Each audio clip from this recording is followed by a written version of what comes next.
具象化しりとりです。普通のしりとり同様、気質の回答をする。30秒答えない。継続不能のいずれかで負けです。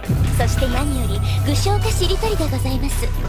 回答したものがこの場にあれば消え、なければ現れる。これがどういう意味を持つか無力な人のみですから、死なない程度で楽しませてくださいます。先行をお譲りします。そうだな。じゃあ手始めに水爆。